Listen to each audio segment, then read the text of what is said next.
Hello and welcome back to another episode of Inside the Asperger Studios. What happens when you're a doctor and you have a family full of neurodivergents? Well, you'll find out in my next episode. So sit back, relax, and grab your favorite beverage, and I'll see you on the other side. See you there. I wanna believe in the truth, but only see what I'm shown. Got the freedom to choose, but can't decide on my own. Follow what the group is thinking, bottle up my intuition till it's popping up. So you're in. Hello and welcome back to another episode of Inside the Asperger Studios. Today I'm joined with Dr. Mary Jones. Welcome to the show, Dr. Mary. Hi, Reed. Thank you so much for having me. I'm so excited to be here today. Anyways, let's start off with why don't you tell me a little bit about yourself? Sure. I am a physician, a pediatrician by training. I am a wife, a mom of five. I am a life coach and an autism advocate. All right. So how do you handle such a neurodiverse family? Yeah, so I'm married to a man on the spectrum. I have a son on the spectrum, and several or three of my other children have ADHD. So how do I handle that? Um, I would say it takes a lot of patience. It takes a lot of planning. Um, and it just takes the ability to adapt to, each day as it comes, and still have like a good routine in place for everyone. All right. Now, I understand you are also a podcaster. I am. I forgot about that, Reed. Yes, I have a podcast on the mental health radio network, and it's called the Dr. Mary Podcast. And how did you get into podcasting? So I got into podcasting through a mutual friend of ours. Her name is Dr. Stephanie Holmes. Mm-hmm. She introduced me to the founder of the network that I'm on, Kristen Walker. And yeah, we just hit it off. And I never thought that I would be doing a podcast like ever. And talking to Dr. Stephanie and Kristen, they convinced me that what I had to say needed to be said in the way that only I could say it. And so I decided to give it a try. And do you remember your first guest? Yes, my first guest was Kristen Walker. All right. Now let's talk a little bit about your practice. Do Mhm. you handle your patients differently, those who are on the spectrum, as opposed to those who aren't? So let me think about that for a second. I wouldn't say differently per se because I approach every patient and every family with the desire to help them as much as I can and to give them what they need from me. Now that can be different, if a child is neurotypical versus neurodiverse, or if a child has another type of disability, as opposed to no quote unquote disability. Um, but really, treating all of my patients and their families with dignity and respect and meeting them where they are, I would say that I do that for every single person. All right. Now, do you feel that more doctors should be trained on how to handle those who are on the spectrum? Absolutely. And even, myself, I have gone back and gotten my autism spectrum clinical specialist certification just because I do have a special interest in working with families with autism. And so, even me, when I started doing this, I realized that, yeah, I learned about autism in school, residency, had been in contact with and treated families with children with autism. And it was more from a medical perspective and not as much from, someone who um, is going to be working with them specifically with their autism diagnosis, and specifically wanting to advocate for them within their diagnosis. All right. Now, how do you handle patients who come in who wind up being level 3 autistic? Yeah, so, the main thing is to get them as many services as we can as early as possible. Get them funneled into the system, the educational Mm-hmm. system as early as possible. Occupational therapy, speech therapy, lifestyle of daily living therapy, anything that they are going to need to improve their quality of life, improve their ability to get educated, is what we strive for. And it behooves physicians to know what is available in their communities. It behooves them to know, at what age group, for instance, early intervention stops and the school system takes over. Advising parents, you know, when they need to get a 504 IEP plan, how to go about requesting that. And so, over the years, we really aren't taught about this in school or residency. And so you just have to educate yourself and learn about it. Um, in order to help these families advocate for their children, from young kids all the way into young adulthood. If they're level 1 without intellectual disabilities, they're probably going to go to college, or even a level 2 is probably going to work somewhere. And so getting them um, helping them to learn as early as possible what's available to them, how to access services, is only going to improve the quality of life, of every level of the spectrum. All right. Now, have you had clients come in who have sensory issues, and how do you handle them? For sure. You know, I do mostly telemedicine now. Mm-hmm.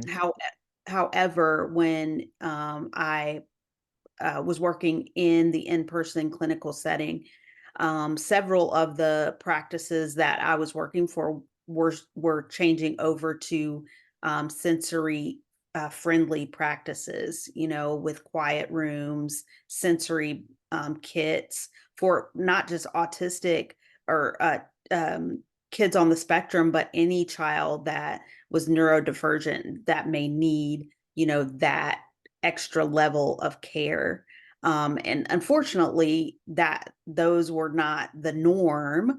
And I would say most practices these days don't have that. Um, and so, you have to improvise. If there is a child who is really, um, you know, sensory overloaded, doing whatever you can in the office, turning off the lights in the room, everyone speaks quietly, try not to have loud noises, try not to approach the child, in a abrupt or a manner that could be seen as threatening. It's it and I have had, children that would become, aggressive because they were Mm-hmm. afraid because of sensory issues, and just educating staff to this isn't against you. This is a defensive protective posture. All right.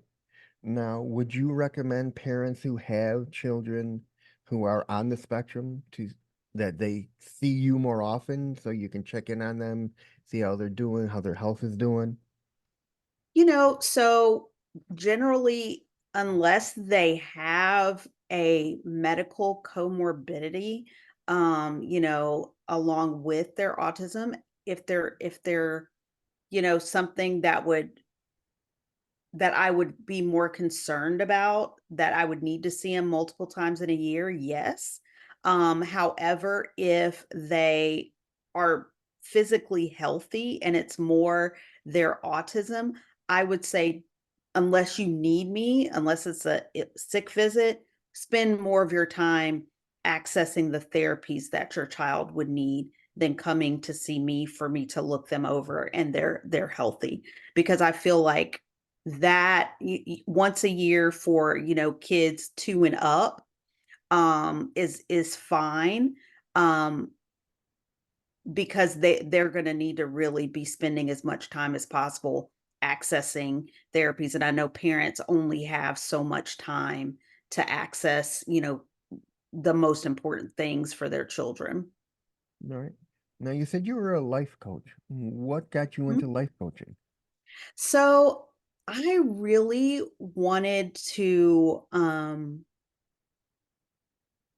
do something that was going to help people, and people with autism, their caregivers, family members, um, also women married to men with autism, like to really um, see where they are and where they want to get to. Like that's always been a fascinating thing for me, is helping people to set goals and then plan steps and make steps to reach their goals. And I believe that, anyone can have a goal. It doesn't matter, what your intellectual prowess is. It doesn't Hmm. matter, culturally. It doesn't matter, you know, it doesn't matter. You're going to have something that you want to accomplish.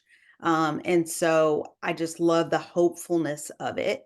And I am a lifelong learner. I enjoy taking on new challenges. And I felt like being a coach um, would really help me to help my patients and their families more. And with that, again, Dr. Stephanie, um, because I'm married to a man on the spectrum and have, lived that experience, I am um, pretty good at helping wives of men on the Hmm. spectrum who are in crisis. And so that sort of naturally came out of the coaching training as well. All So I right. just really enjoy, you know, helping people to look forward. All right. And what kind of struggles have you seen your clients come across?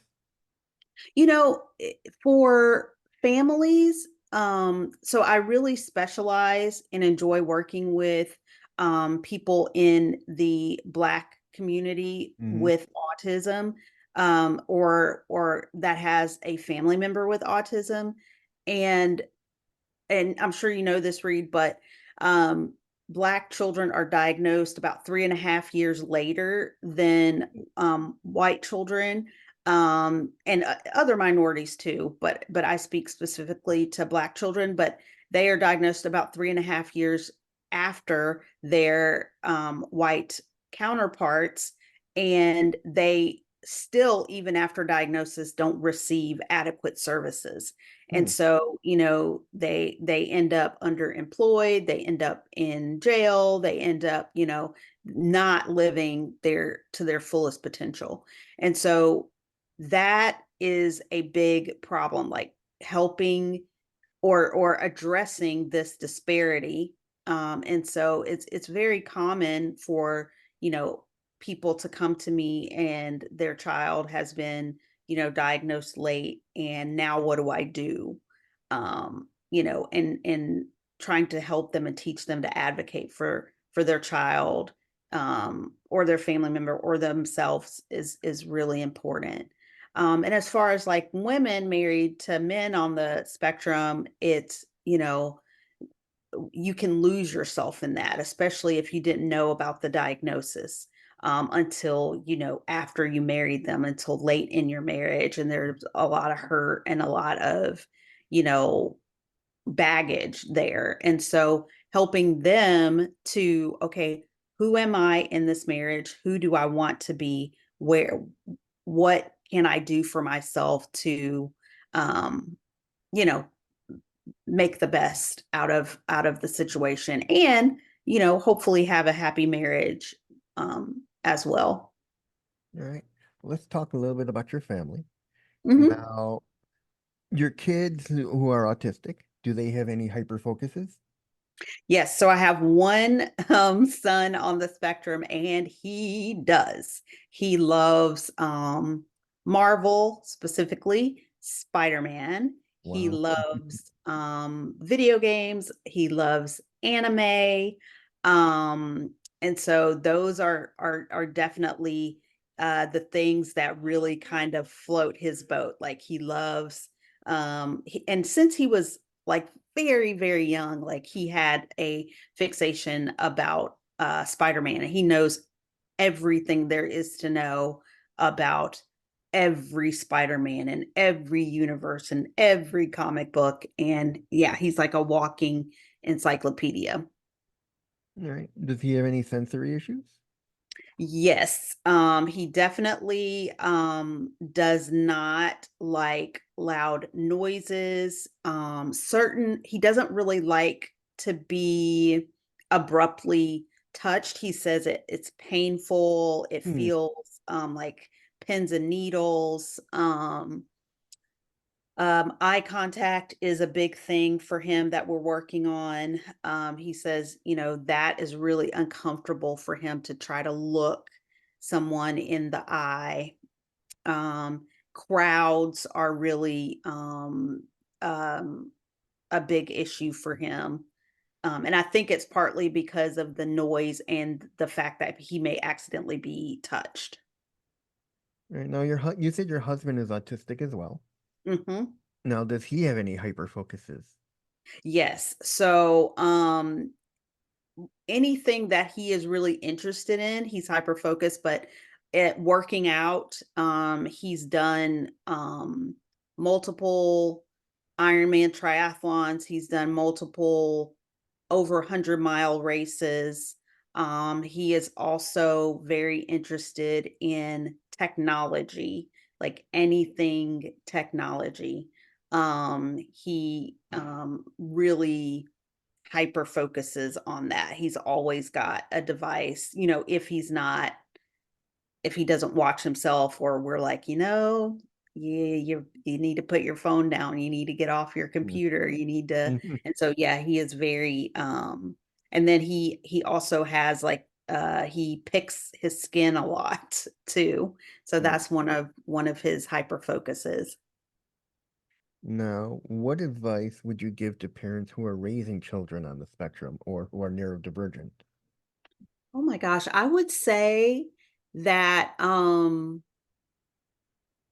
just meet them where they are, treat them like, you know, that they're normal, because they are. It's a difference. It's not an abnormality. And just learn your child, learn what they need, learn their personality. And the most important thing, I think, is to be their biggest advocate. Be the person that they know, you and your other parent, be the people that your child knows has their back. um you Hmm. know a- be their biggest champion, be their biggest protector, be their biggest advocate in every situation. That's the most important thing. And yeah, try to access services and do all those things for them, but if they know that you love them and you accept them for exactly who they are, th- what better thing could a parent give to their child? Now, would you say getting an IEP early would be the best thing for their child?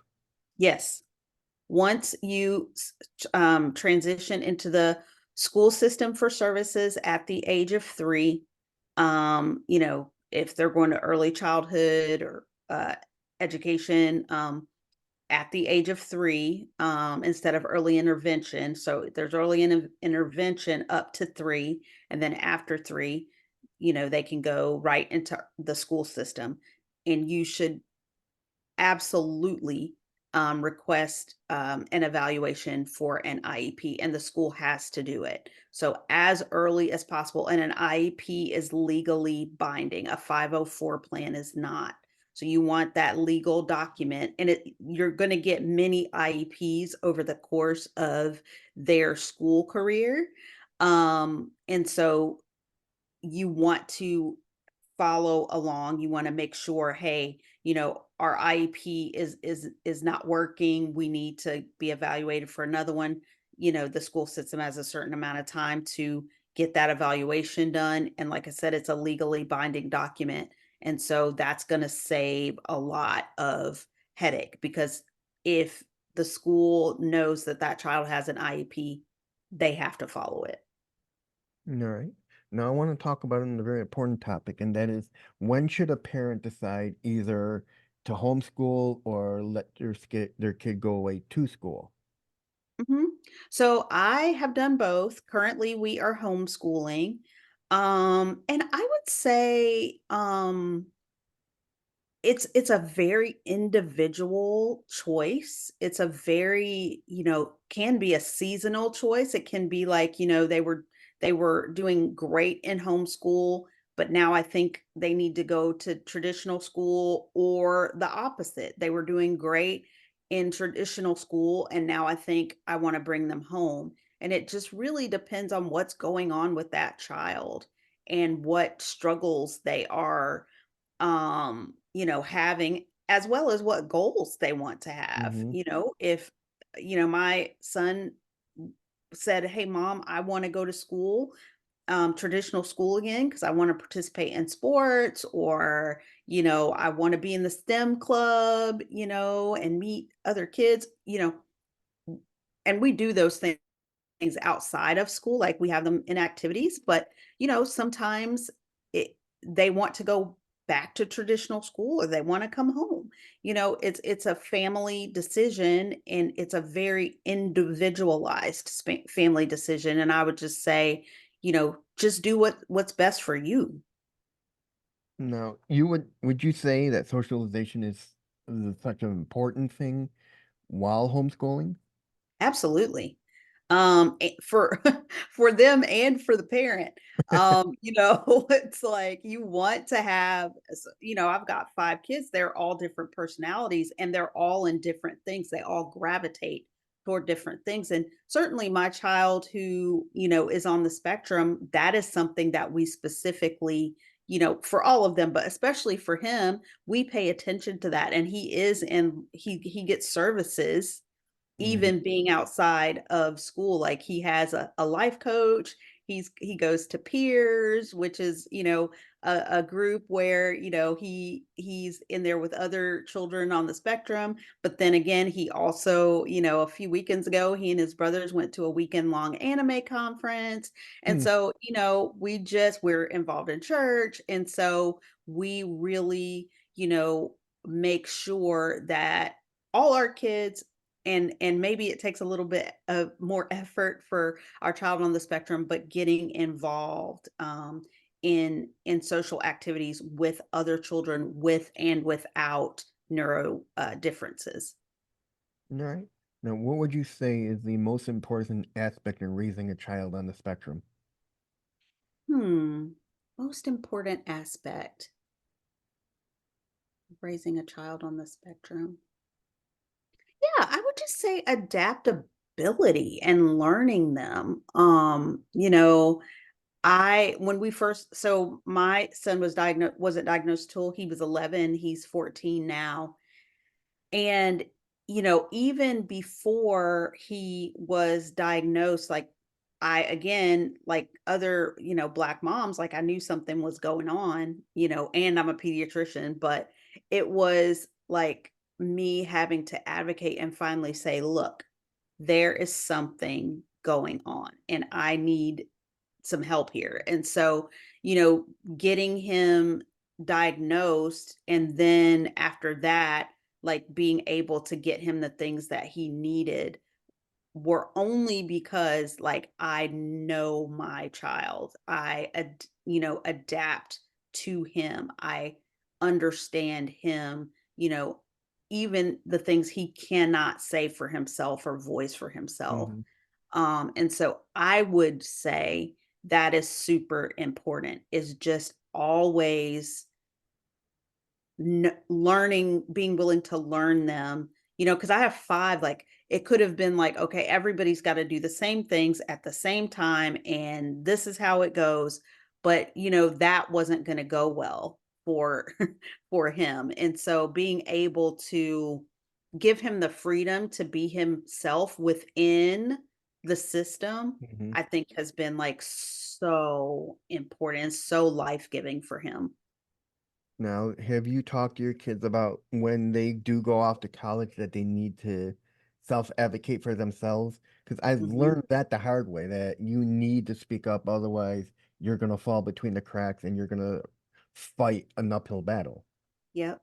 Yeah, absolutely. And giving them, so I was talking about this with someone, maybe it was my on my last show, but giving them the language and giving them the tools to speak up for themselves. And, even my children with ADHD, even my daughter who is neurotypical, like, they all need language to advocate for themselves and the confidence to do so. And so that is very important, especially if you have a child on the spectrum who may not be as verbal. Like, my son is level 1, no intellectual disabilities, but I wouldn't say that if he wasn't getting services, and if he didn't continue to get services, throughout the rest of the time he's at home with us, that he would not fall through the cracks, Read. Like, Mhm. I have seen him just shut down and clam up and, not be able to, especially when he's overstimulated or in a new situation, and not be able to speak for himself, and so definitely, um helping him now while he's at home with us, um, is super important for later. Mhm. And finally, where can people find out more about you on the web? Yeah, so I have a website, drmarycoaches.com. I am on Instagram. I am on Facebook. Um, yeah, so those are the main places that I'm on LinkedIn. Dr. Mary Holden Jones. So yeah, those are the main places that I can be found. And that's it, everybody. I'm Reed Miles, and that was Dr. Mary Holden Jones, and I'll see you in the next one. See you there, everyone.